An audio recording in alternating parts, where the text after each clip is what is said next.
Neno hili si hivyo. Mambo ni matatu. Ladies and gentlemen, the video you are watching right now on your screen was taken yesterday somewhere in Rarieda constituency, Asembo ward to be precise. Babu Owino had been invited to attend a football tournament by the local MCA.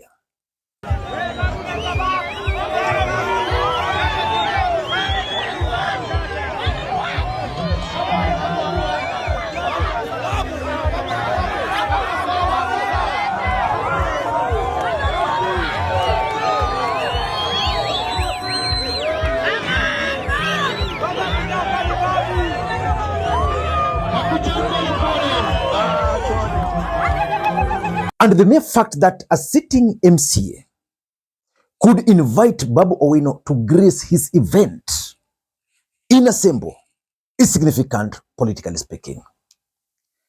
Before that, the photo you are seeing on your screen right now were taken in Nyando constituency.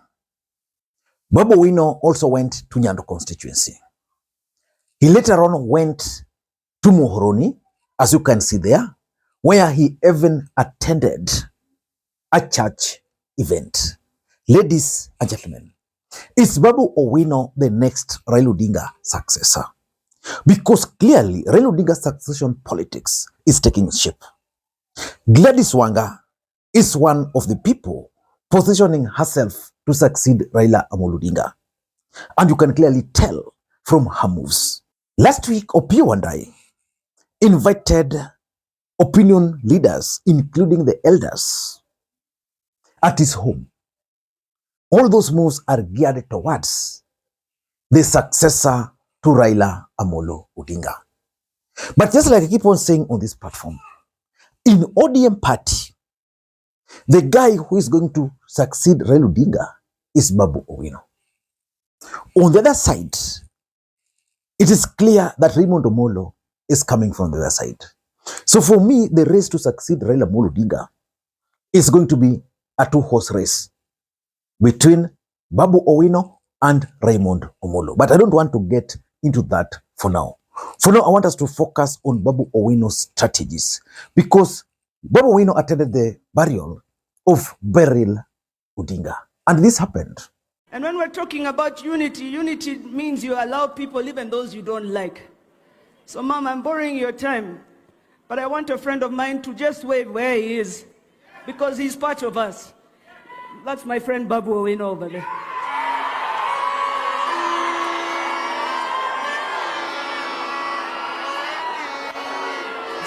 Asante sana.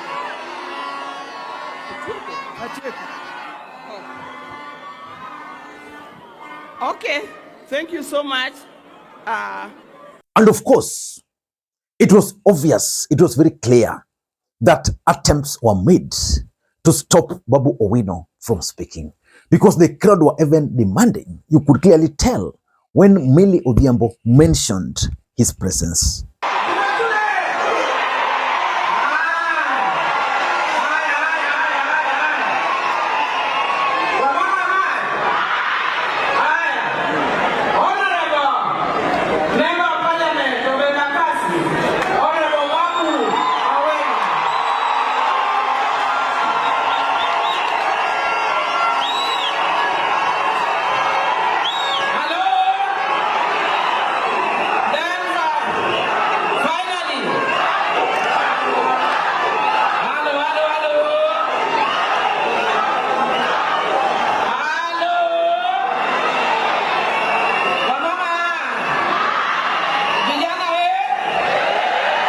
In this video, I want us to talk about Babu Owino and Raila Odinga succession politics.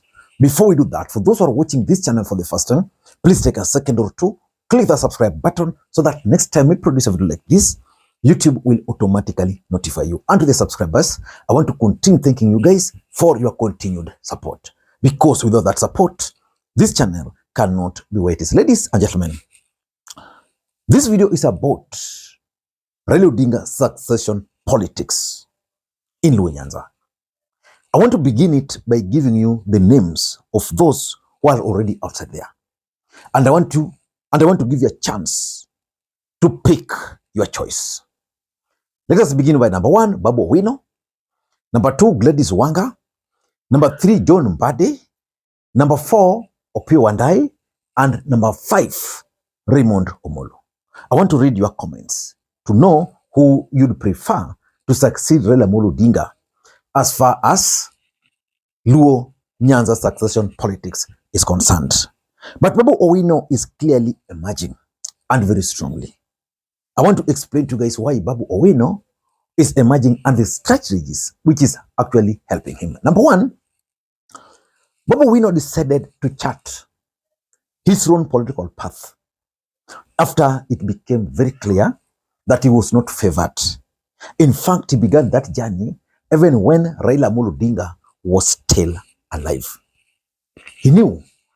And for me, that has worked in his favor. By deciding to chart his own political path, Babu Owino evaded the ODM internal war. For example, after Raila Odinga died, they picked on Oburu Odinga. Why do you think Oburu Odinga was picked? Because of this succession politics. Someone somewhere sat down and realized that with the age of Oburu Odinga, he cannot succeed Raila Odinga. But he was picked to lead the party. Remember, in the Odinga family alone, many people are also wishing for Winnie Odinga to take over. But Oburu is already there. Some, for example, if I were to speak for myself, I would have preferred a situation where Mama Ida Odinga was handed over the ODM leadership to take over from Raila. Not because she's the spouse to Raila Odinga, no. Mama Ida Odinga understands a bit of politics and she has that commanding presence. She's authoritative. But now, Oburu Odinga is already there. So Babu Owino evaded that. Again, because he's charting his own political path, he's not bothered by whatever is happening in ODM party. And that's why at each and every spot, at each and every point he stopped yesterday, his message was clear that you guys, let us follow this direction. Let us leave them there. The strategy is he's using Raila Odinga playbook, which Raila Odinga used when he fell out with the Ford Kenya. He started charting his own political path. That's exactly what Babu Owino is doing. Number 2, and I think this he has used effectively, Babu Owino is going directly to the people. Directly. And that's why most people love him. You can't compare Babu Owino to most of the elected leaders from Nyanza. You can't compare Babu Owino to people who are still clicking on the courts of Raila Odinga. Babu Owino went to Nyando. He went alone. Babu Owino decided to go to that burial. He knew so well that people were planning for him. He went there. When Raila Odinga died, there were plans to even heckle Babu Owino. He went there. Babu Owino has been moving across the entire Nyanza, attending events as Babu Owino. You don't see Babu Owino being accompanied by elected leaders. No. And I was surprised that for the first time, an elected MCA, Agodi, who is a good friend of mine, by the way, Agodi was elected as an independent candidate on ODM ticket. As an independent candidate. And you can just tell that now he's started receiving attention from the elected leaders. And number 3, and this is something which I think is also working for him, Babu Owino decided to build his own brand early enough. Let me give you the case of Hassan Joho. Hassan Joho is very popular in ODM party, very strong, yeah? But then, Hassan Joho, apart from being the governor, apart from being Hassan Joho, politically, you remove Raila Odinga from Hassan Joho. He's not that person. Babu Owino has tried to build his own brand, Babu Owino. Even when we were campaigning in the last election, where he played a critical role, he was always Babu Owino. Babu Owino has always been Babu Owino. So building brand has helped him. In fact, apart from Raila, the other person with a brand name, serious one, is Babu Owino. And number 4 is something which he started doing early. And sometimes I give it to Babu Owino. I think it's very smart. Huh? When Babu Owino was offering those tuition during COVID, that was in 2021, most people thought that Babu Owino was joking. That is why he's very popular, because most of those people who joined Form 1 in 2021, they are voters today. Even this year, he offered a tuition, online classes. So that has made him a brand. He has made a lot of respect to the young people. Those young people view him as one of their own. That's why it's very difficult. I was talking to someone who told me, was explaining to me how during the burial of Albert Ojwang, the late, how government officials had planned to frustrate Babu Owino. They went to that polytechnic, Mawego Polytechnic, and they paid students to go and heckle Babu Owino. But you know, some of these things, people are beneficiaries of Babu Owino. They see Babu Owino as one of their own. So people were actually shocked that when Babu Owino went there, the people who went to receive him were actually the the Mawego University students. The same, I'm told, happened yesterday, over the weekend in Bondo, during the burial of Beryl. There are people who had hired the Bondo University College students to go and heckle Babu Owino. That did not succeed. Because when Babu Owino's name was being mentioned, they were the ones cheering Babu Owino. So those tuition actually helped Babu Owino. And importantly, Babu Owino has also played very smart politics, the victim politics. You see, Babu Owino has projected himself as the guy who really campaigned for Raila Odinga, which he did. In the last election, it was always Raila in the chopper, Junet, either Joho, and Ruto, but Babu was constantly in those choppers because even Raila Odinga knew how powerful he was. But now he's telling people that Mimi, when it comes to campaigns, I'm always there. But when it comes to benefit, even in parliamentary leadership, I'm not. I remember when Uhuru Kenyatta was elected, was appointed as the party leader, Babu Owino asked a question. Kwani watu wameniona sana, me I can't even lead anything, can't be anything in ODM party. So he's played that victim, so that even if he will be leaving ODM party, he will leave.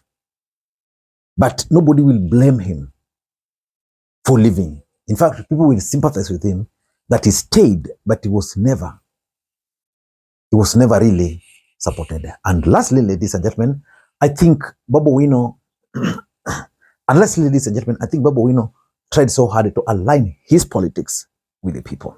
And that's why he's very popular. If you look at Babu Owino's politics, he never supported the finance bill, which was very unpopular with the Kenyans.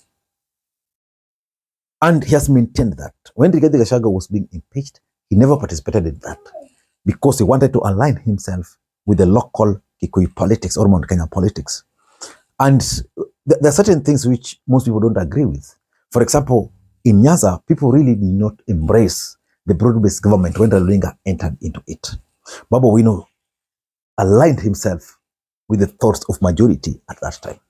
So he's a guy who reads the ground and aligns his politics with the ground. And because of that, he's been really successful as a political player. And I strongly believe that if elections were held today in Nyanza on who should succeed Raila Odinga, I doubt if Babu Owino can be number 2 today. Politics is dynamic, it changes.